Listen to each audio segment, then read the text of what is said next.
If you put on a Meta Quest 3 right now, it feels impressive.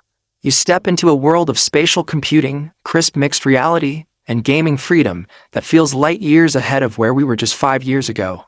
But while millions of people are casually enjoying their headsets today, something massive, controversial, and deeply secret is happening behind closed doors at Meta's Reality Labs. Multi-billion-dollar prototypes were suddenly scrapped. Leaked internal memos surfaced. Project code names were wiped clean and completely rebooted. Mark Zuckerberg and CTO Andrew Bosworth realized one chilling reality. If they release the Meta Quest 4 as a basic upgrade, Apple, Valve, and Samsung will completely destroy them in the hardware war. What you are looking at isn't just another incremental tech refresh. What Meta is building for the next generation is a total ground-up reinvention of how human beings interact with digital reality.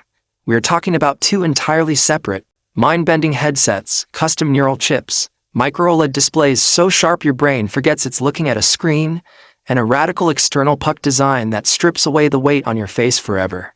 But there's a catch, a massive plot twist that Meta desperately didn't want you to find out this early.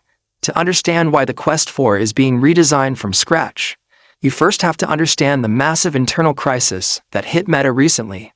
Originally, Meta had a predictable, clockwork strategy. Quest 2 dropped in 2020, Quest Pro in 2022, Quest 3 in 2023, and Quest 3S in 2024. Following that exact timeline, everyone expected the Quest 4 to hit store shelves by late 2026. Silicon supply chains were gearing up, and engineering teams were building under two secret code names, Pismo Low and Pismo High. Everything was on schedule, until a bombshell hit. Meta quietly killed both Pismo projects, tossed months of engineering work into the trash, and executed a complete emergency reboot. Why would a tech giant flush hundreds of millions of dollars down the drain? The answer comes down to three letters: APPLE. When Apple launched the Vision Pro, it exposed the biggest weakness of every standalone VR headset ever created: comfort and resolution. Strap a heavy brick to a user's forehead for more than 45 minutes, and neck strain kicks in. Offer anything less than ultra-crisp displays, and reading text or working on virtual desktop screens becomes a blurry chore. Meta knew that if they gave you a slightly faster Quest 3 with the exact same bulky plastic visor, you wouldn't buy it. So they initiated Project Griffin. Under this new master plan, Meta isn't building just one device. They are splitting their hardware lineup into two distinct, ultra-powerful categories designed to conquer two totally different markets. The first device is an ultra-light, pocket puck headset codenamed Phoenix or Puffin, often referred to as the Quest Air. The second device is the true, raw-power flagship gaming beast, the official Meta Quest 4. Let's pull back the curtain on this first device, because its engineering seems straight out of sci-fi. If you've ever used a VR headset, you know the absolute worst part is the front heavy weight crushing your cheekbones and nose.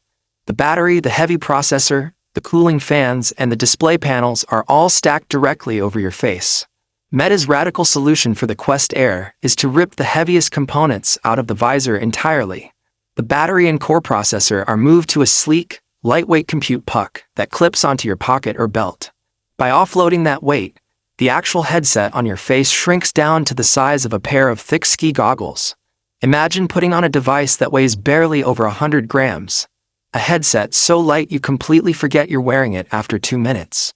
Legendary filmmaker James Cameron actually tested these early Meta prototypes behind closed doors, and he publicly admitted he was blown away, describing the experience as an absolute inflection point for the entire spatial computing industry. But as impressive as the light version sounds, the real showstopper, the hardware that hardcore gamers, tech enthusiasts, and VR fanatics are praying for, is the main flagship, the Meta Quest 4.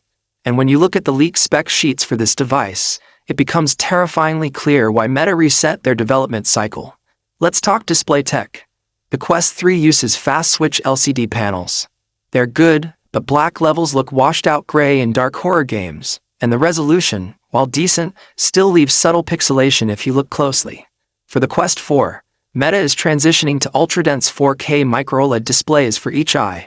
Micro-OLED places millions of microscopic pixels onto a silicon backplane, producing true pitch-black shadows, infinite contrast ratios, and extreme color depth. Text in virtual workspaces becomes as razor-sharp as a physical 4K monitor sitting on your desk. The dreaded screen door effect, that has plagued VR for over a decade is officially dead. However, driving two 4K micro-OLED panels requires an absurd amount of processing power. If you tried running those displays on today's mobile chips, your headset would overheat and die in 20 minutes. This brings us to the beating heart of the Quest 4, the silicon chip. Meta is doubling down on its partnership with Qualcomm to integrate a custom-built Snapdragon XR2 Gen 3 chipset, paired with a dedicated AI neural processing unit.